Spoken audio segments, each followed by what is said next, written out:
Ciao, c'est Matteo. Build Tips numéro 2 pour le Drone Lab. Pourquoi changer le sens de rotation de ces hélices et comment le faire?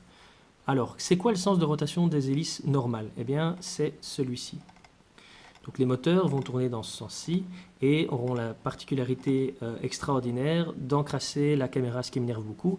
À l'arrière, c'est moins important, ça tourne dans ce sens-ci et ça vient encrasser l'arrière. Mais on n'a pas de caméra à l'arrière. Quoique ça pourrait être marrant. Mais on va pas, on va faire ça aujourd'hui. On va se concentrer là-dessus. Donc ça vient encrasser la caméra. Donc qu'est-ce qu'on a fait? Eh bien, on le fait tourner les hélices dans le sens inverse.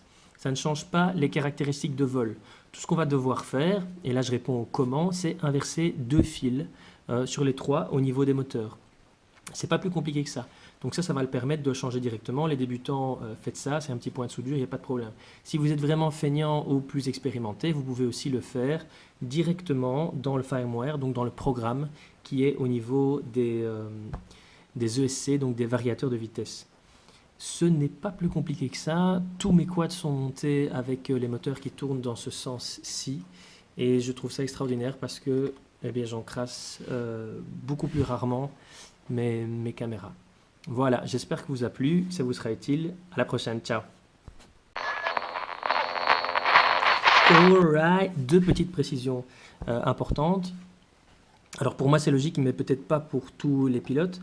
Donc n'oubliez pas évidemment de changer aussi le sens de vos hélices. Les débutants peuvent se planter.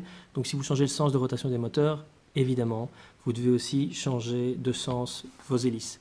Ça me paraît évident. Alors deuxième chose, par rapport au changement des moteurs que je veux vous parler, donc la plupart des moteurs, eh bien, ils ont des vis pour bloquer les hélices qui tournent dans le sens des aiguilles d'une montre. Mais certains moteurs ont des vis qui tournent dans un sens et d'autres qui tournent dans l'autre, simplement dans le but de pouvoir maintenir les hélices fermement en place. Les hélices vont s'auto-serrer.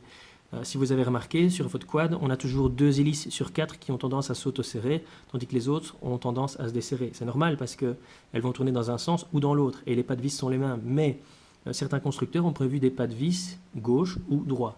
Les pas droits étant les pas normaux, les pas gauche étant les pas dans le sens inverse, qu'on va appeler anormaux.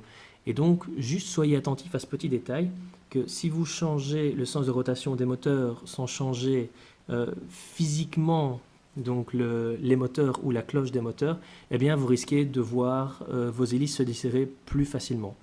Voilà, c'est pas compliqué de les changer, c'est juste encore un petit peu plus ennuyeux, et si vous êtes fainéant, eh bien ne le faites pas. Allez, ciao, à la prochaine.